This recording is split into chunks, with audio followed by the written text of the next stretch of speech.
Shotokan play with the low forwards, with the fierces, because he actually spaces out his crouch strong and the roundhouse very well. I think a lot of his, I don't want to say neutral, but his offense is based on that sequence. And I'm wondering how he's going to apply it to Angrybird, because Angrybird, I think, is a very, very aggressive offensive player. He's not going to stay grounded to allow you to do that to him. Well, I was talking about this with Yipes and Ringe yesterday. Angrybird's player psychology is some of the best we'll see in Street Fighter 6, because he knows what you want to do when you want to do it. And like you said and pointed it out yesterday, raw drive rush into crouching light punch, Juninho loves that. Space in the stand heavy kick for the meaty, he loves to do that. He also likes to do his crouching medium punch into drive rush cancel. So he's very excessive and aggressive with drive rush. So we'll see how Angrybird decides to shut that down, or maybe he'll just allow it to go, make him burn himself out. 100%. And you can see how well they have studied each other, because this round literally started off with Juninho Ross doing a drive rush and Angrybird immediately reacting with an ODDP. They have been watching the tapes against each other. Or maybe they have, maybe they haven't, but that's going to be a conversion in the flash knuckle across the screen. But he will do a Vulcan Blast to send him full screen to buy him some time to recover some drive gauge. And if he can just play it safe with the Sand Blast at the moment, he hasn't got anything to worry about. No whiff punish there, but he is buffering. Okay. There was a DP, it didn't come out. I think he wanted the DP in a stand light punch, so that was very fortuitous there for Juninho, because if that was a roundhouse that connected, he was done. Yeah, no, that was going to be a fat damage coming from Angrybird's end, but again, luckily enough, the stand jab does anti-air. Nice frame sequence, not a frame trap coming from Juninho Ross there. Okay, lovely conversion into the run Shoryuken here. There's a throw. What are we going to build on this? Okay. Look at that spacing coming from Angrybird. What? The delayed drive rush too. Like I said, he's very excessive with his drive rush, and it almost feels sometimes that he doesn't burn himself out as much as I would expect him to, with how often he relies on the drive system, you know? It is very interesting, because I think his play is a bit similar to Noah's. He just doesn't burn out as often. I'm trying to see where he gets his meter build back. By waiting around and applying pressure. Remember, aggression gets heavily rewarded in this game. No throw. Oh, there's a throw there from Angrybird. One more should do the trick. But he's not going to overexert himself. Nope.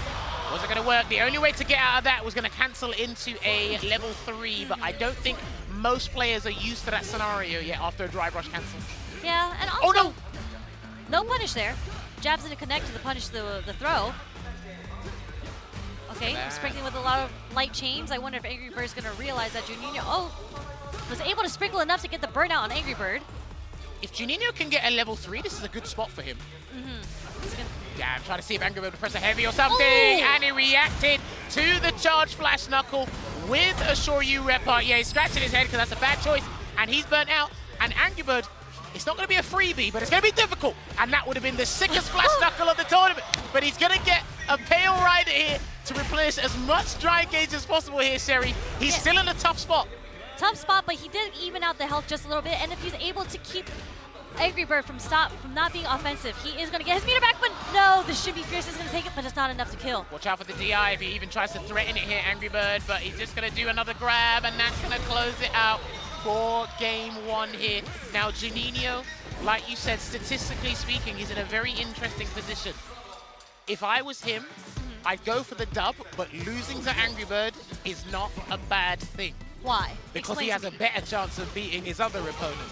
I think so from watching these matches. Wouldn't you want to just win both sets? That's idealistic. Ideally, if he wins this, yes, but if he loses this, it's not the end of the world. Gotcha. Okay, it's okay to lose to Angrybird if anything. Jumps out of the corner, but gonna take a punish in general. A nice little meaty Dragon Lash there from Angrybird, but almost going with a suppressor there. Tried to be a little cheeky with that suppressor. See, Angrybird has somehow managed to get Juninho out of his comfort zone, not being as belligerent as he was before. Because like I said, Angrybird knows what you want to do and when you want to do it. His defense is some of the best. Ooh, he did try to sneak in just to get the frames on the ODDP, but the level 1 super coming from Luke, it actually takes a while for it, and Angrybird got caught by the because he wanted to use the projectile invincibility. And there you go, almost get burnt out here. He can actually stun him. Yeah, that was a bad choice there from Juninho. This is guaranteed. Yeah, it's guaranteed.